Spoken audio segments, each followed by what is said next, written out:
Hello from Fred. Fred's customized data feature is just what it sounds like.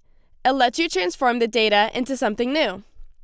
This series shows how many Chinese yuan $1 is worth. But what if we want to know the inverse? That is, how many dollars 1 Chinese yuan is worth?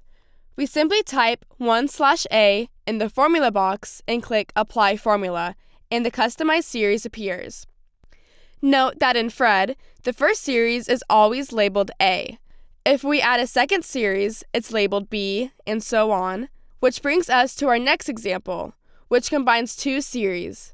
We start with a 5-year constant maturity treasury rate labeled A, and then use the Add Series menu to also include the 5-year inflation index treasury rate labeled B. We want to find the difference between these two rates, which is known as a spread. So in the formula bar, we simply type A minus B and click Apply Formula. By the way, this customized series measures the market's expectation of average inflation over the next 5 years.